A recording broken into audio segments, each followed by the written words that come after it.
Hello, everyone. Hi, Dustin. Everyone. How are you? Hey, I'm doing well, Brandy. Good to be talking with you on a Sunday afternoon here. I know. Yes, it's pretty wonderful. Well, thank you for joining me and for everybody maybe tuning in or watching this recording later. We wanted to jump in and kind of have this brief discussion. We're about a week out from the most recent Data Career Summit, which happened last week. Well, a week from last Friday. um, and we just wanted to pop on to talk about the keynote at the end of the event. We had Tessa White on the Data Career Summit talking about all sorts of career challenges and answering some questions. But Tessa also recently, just very recently, came out with a book called The Unspoken Truths of Career Success. And Dustin and I have already We picked up a both have it. copy. Yep. And we just wanted to jump in and talk a little bit about the book. So, Dustin, I guess I'm curious, what prompted us kind of reaching out to Tessa to close out the Data Career Summit? Yeah, for sure. Right. I mean, some people probably know us for, our work in the data field. And they're probably wondering like, why, there it is, better in the camera. Why are Brandy and Dustin on here talking about this book, The Unspoken Truths for Career Success? And, a little bit of background there is so Brandy and I put a lot of thought into, how we shape the content for our events and who we invite. And, we really wanted to create a session that brought in like a global expert on tackling career challenges, because the bottom line is in the data and analytics field, there's a lot of challenges that we face. And a lot of them are not related to technical stuff. They're not related to, data and analytics per se. But you have to, get good at these things to make an impact with data and analytics. And so we wanted to find an expert that was really good at tackling kind of the career related challenges, conversation related challenges, soft skills stuff. And as we were inviting some folks to talk on this topic, several of them said, this sounds really cool. I love the idea of the Data Career Summit. You guys, you're onto something here. But here's the thing, and I'm summarizing, right? I don't know anything about data and analytics, and Brandy and I would say, perfect. That's exactly what we need. We need someone that's an expert on some of the challenges that data and analytics professionals, data science professionals face. But they're an expert on those challenges specifically, which are non-specific to data and analytics. And so we were really fortunate that Tessa White, who has like an enormous following out there, huge fan base, was willing to take on the challenge and address a group of data professionals on she actually took some of the questions that they submitted in advance. And we wanted to do, like Brandy said, we wanted to just take some time to kind of talk about her new book, because her new book talks about, I think if you're a data analyst looking at this book, again, nothing really on data analytics in here, but you're going to see an awful lot of stuff. And we'll talk a little bit about that, but an awful lot of stuff that you probably encounter that maybe you've wondered, hey, how do I approach this? Exactly. Yeah. I think having, we've put a lot of effort into, bringing together people from different backgrounds, right? I mean, anybody, I think from any background can work in the data space. And so bringing, somebody without experience in the data field to the Data Career Summit, again, provides just that different perspective that we might need. So I think it was really wonderful. We're really grateful for her time. So you should definitely check out the YouTube video of Tessa's session. I posted it in the comments, at least on LinkedIn. And I'll post it in the comment on this YouTube video as well. But yes, we want to talk a little bit about the book and some of like why it's really cool. Again, whether you're actually in the data space or not, as Dustin mentioned, it's not data specific. But one of the things that I really, so I've had the chance to kind of thumb through it. I haven't read this whole thing yet because I just got it. And I guess maybe I'm not a fast reader, but one of the things I For really freshly liked minted about it, copies, for sure. Yes. um, one of the things I really, liked about the bits that I've read already, is, Tessa talks about in one of her previous um, roles, she actually worked with a lot of people who are like younger than her. And so, this younger generation, I think she was saying that her teaching style evolved, um, and is made up of quick, actionable nuggets. Uh, and I'm just going to actually read these two sentences. She says, I realized that people didn't need someone sharing grandiose frameworks and philosophies. They were clamoring for learning snacks rather than a full meal, quick answers and scripts to use in common workplace situations. And I think that kind of explains why she has been so successful on TikTok, is like those Hmm. quick little Totally. Yeah. actionable, we need to take action on something. I need advice now. I don't want to Right. spend 6 months learning some framework in order to apply it. I want something that I can apply right now. I think I think this book just gives that to you, right? So I'm curious, Dustin, what has been your take on the book so far? Yeah, I know, totally. I mean, I agree. I think if folks don't follow her on, so TikTok is where we discovered her, and I think, and a lot of people, I mean, I guess over 1 million people that follow her on there have discovered her through. But I will say real yeah, quick, yeah. sorry. As a true millennial, I watch TikTok videos on Instagram.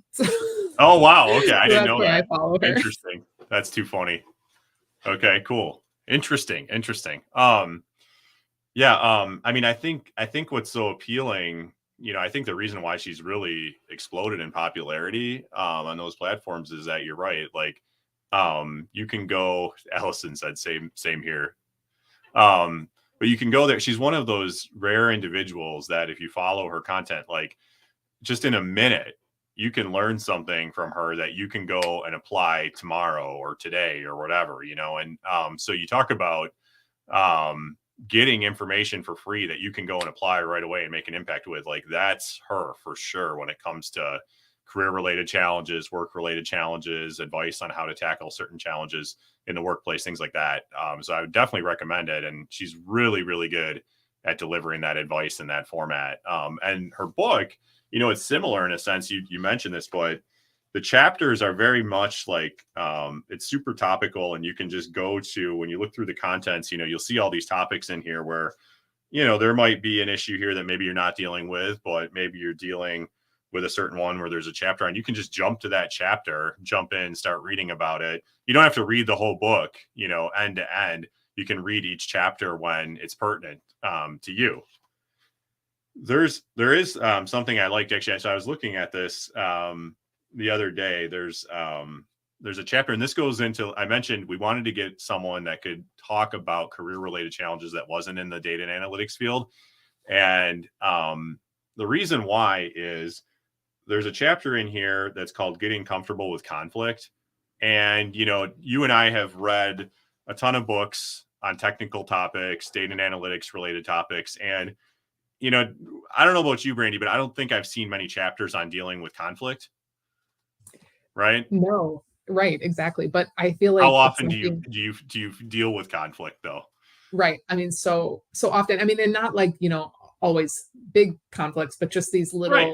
these Yeah, little things that you would, I mean, when you work with people 8 hours a day, for sure. 5 days a week, you're bound to have some amount of conflict. So, but yeah, you're right. We don't see it in books very often.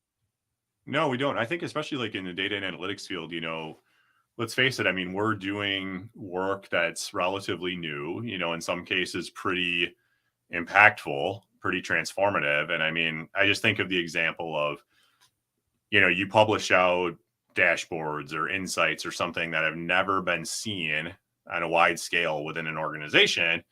Sometimes that exposes things, right? And sometimes it's positive, sometimes it's negative. Sometimes the way you put things out, the way you display it, some people like it, some people don't.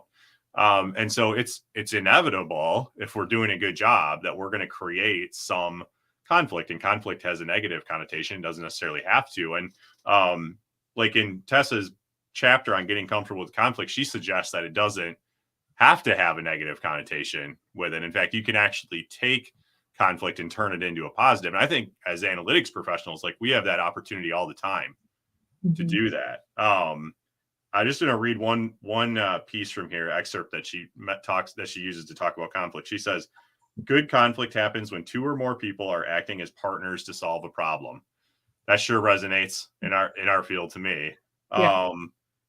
You're on the right track if your language with the other person assumes good intent, and I can say personally, like, I haven't always gone into those conversations assuming good intent. I'm sure everyone has entered a conversation at some point not assuming that, but that was a really good reminder. Like, that's so true. Like, it is so much easier to get on the right track if you assume good intent on both sides, right? Yeah. But the thing is she doesn't just talk about add context, to some of these challenges. She also has like really tactical advice. You can't see it on here, and I don't want to share too much of her book, but she has these little boxes where she talks about kind of tactically what does this stuff look like.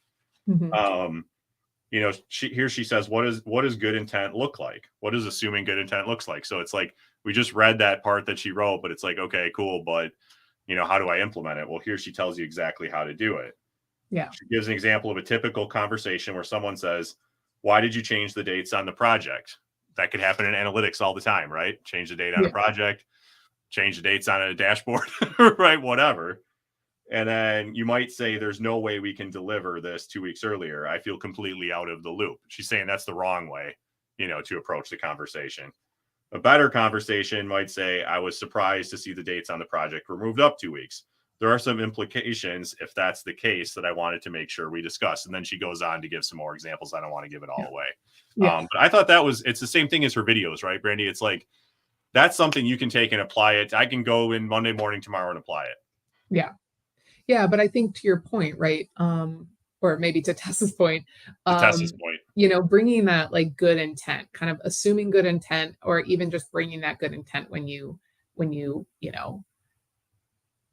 respond, right? Or even when you're the instigator of something. I think for the most part, we all understand, especially when we are in a company that we're on the same team. And so it sometimes doesn't feel like that, but yeah, how can you like phrase things in a way that makes that, a positive outcome?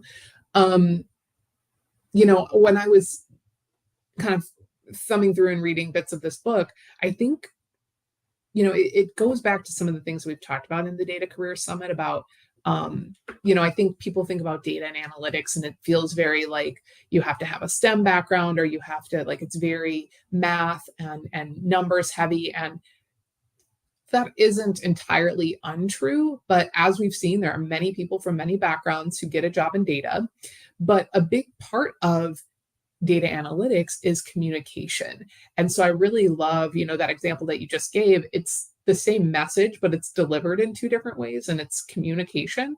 So that communicating, that networking, that curiosity are all those things that we've heard about in the data and analytics space. And so I think that this book is just going to be really valuable for anybody in the data and analytics space, for anybody outside of that who might be watching.